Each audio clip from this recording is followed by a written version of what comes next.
I learned long ago that employers are not your friend, but I also remember there was a time where I began to realize that job security really doesn't exist. Job security is a falsehood, and it is your job to do whatever it takes to stay responsible. It is your job to do whatever it takes to maintain a level headedness while you're participating in the corporate culture of wherever you're at in the world. Specifically for Americans, this is going to be the message for you.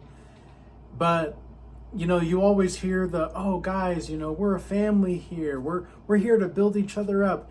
And next thing you know, you can see and hear anything going on anywhere. And I'm not talking about anywhere specifically, but this has been happening in the past. And this is one of the reasons why godly people in general, if you're gonna, what is the purpose for a job, right? You need to know the purpose for a job. The purpose of a job is so that you can fund other things that you are actually trying to build in your life. The job is not meant to be there the whole time. The job is supposed to just be a stepping stone. And so that's why things like the school Regal Change Academy that we have, that offers the Entrepreneurial Minds course there, stuff like that is one of the reasons why we offer those kinds of services, is because I genuinely believe that more entrepreneurs in the world will increase the positivity and decrease the toxicity overall in the world as well. Because if you have a bad boss or just bad leadership, and again, I'm not speaking in my life in general or anybody's life in general, but or in particular rather, but just generally speaking, if you're somebody that understands that this is not all that it's cracked up to be, the rat race, even if you win the rat race, you're still a rat, right? I've said that before and I'll say it again, because it's just not the case that you're going to be able to see a good connection with people. Because ultimately, what are companies most important? What are their goals? Their goals are profit. And a lot of the times, corporate culture is so saturated with superfluous behaviors, and you're going to have to learn how to play the game, right? And that game is who to kiss butt to who, or who to not talk to and who to talk to, or who needs to recognize that you're doing a good job and who's not. And then you've got to be able to determine, okay, if there are politics, like office politics here, how do I determine how to get involved and how do I not? Because there are going to be times where you don't want to get involved, and there are going to be times where if you want to have influence, then it's going to be time to get involved. But if it's not that case, and if you're not interested in that, and you see through the BS, and you're just somebody that's like, look, I see through all this game stuff, I see through all of this, why do I have to play this game? And I get it, man. I get it. I don't want to play the game either, but it is just, it's hard to look at the world and see that this is the reality, but it is the reality. And that's one of the reasons why I do what I do. It's one of the reasons why I have my own business, even though it's not like everything that I could ask for just yet. I'm building it, and I'm continuing to help people in the process. Because for me, of course, money's going to be an important factor, but money is not the end goal for me. Because I know that what I sow on the earth will also be sown in heaven.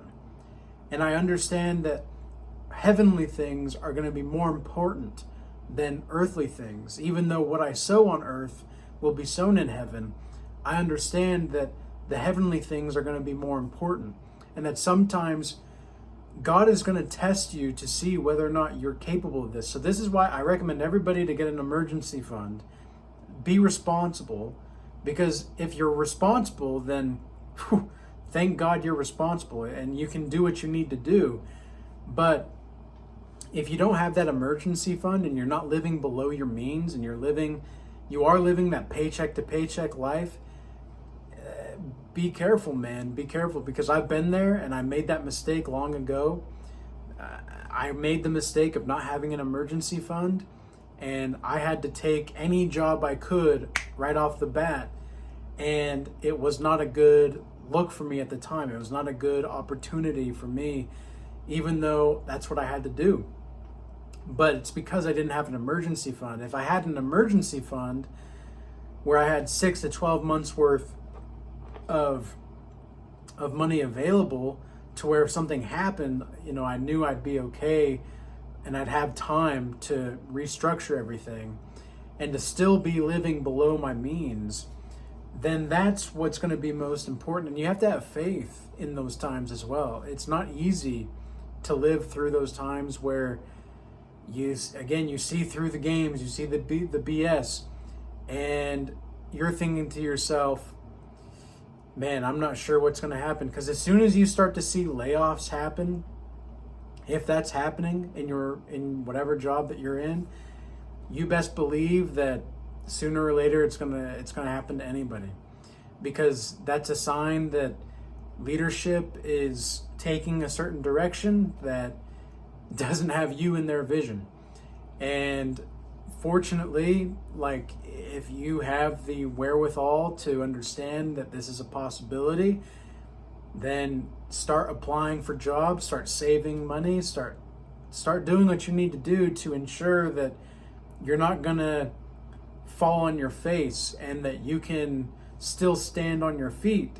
Because otherwise, these kinds of things that happen, I've seen some terrible things that have happened where people with families have completely have the rug thrown underneath them and taken out. And these people have families, and it's obvious that the corporate culture doesn't care.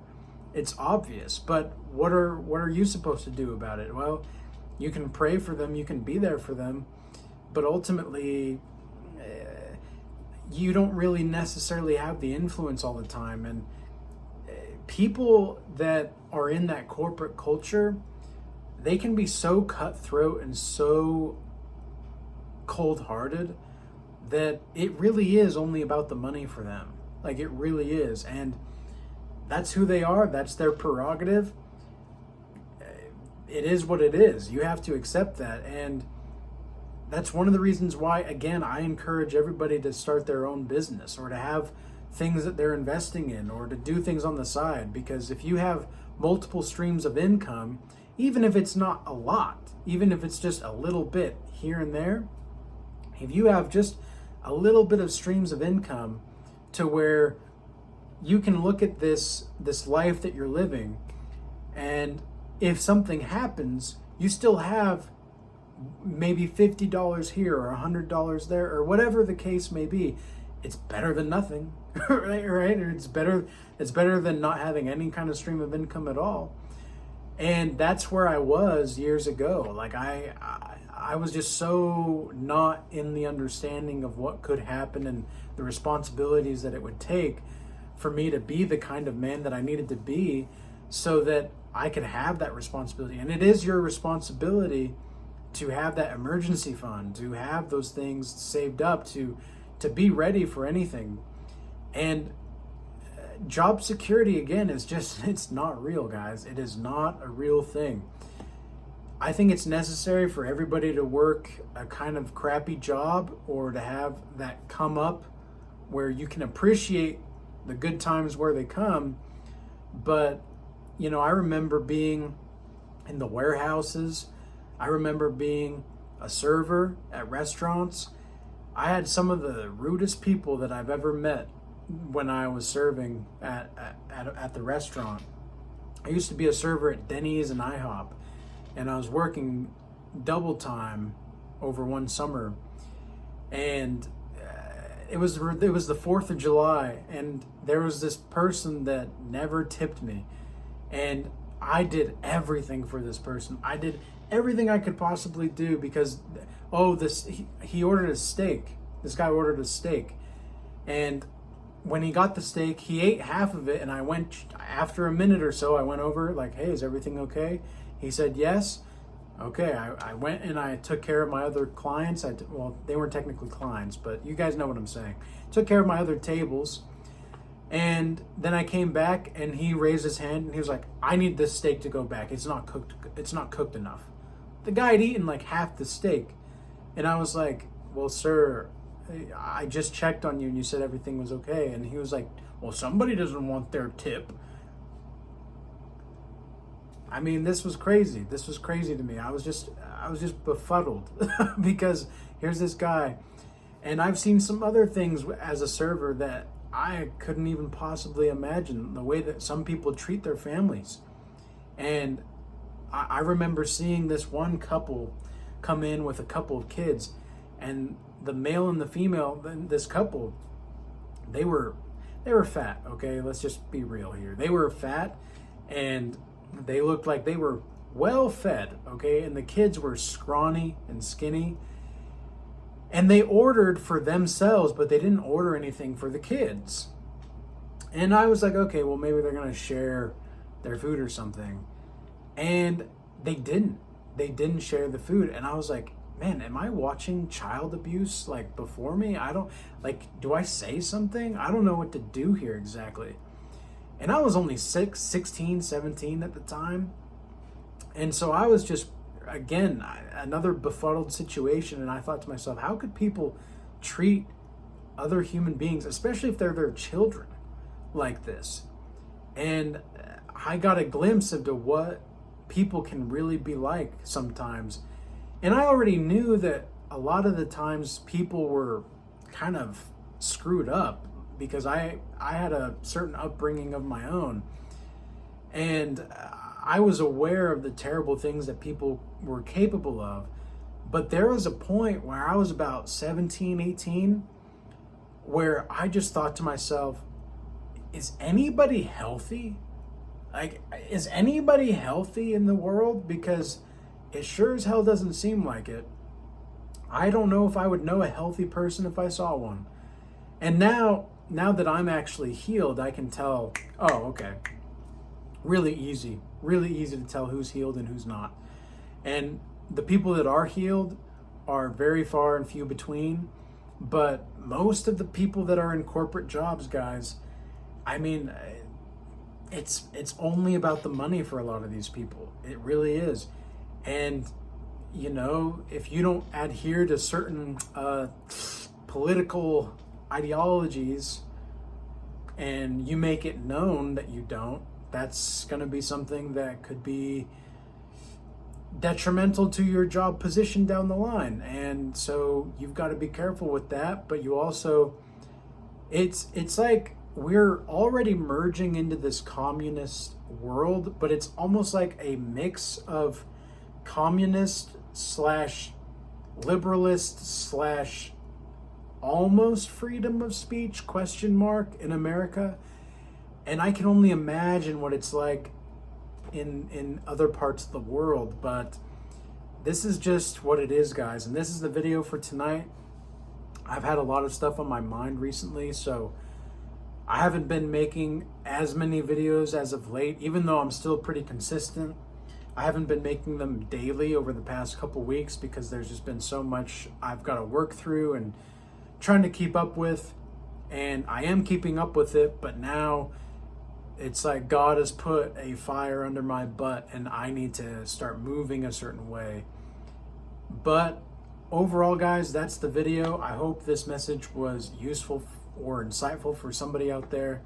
And peace be with you. Till next time.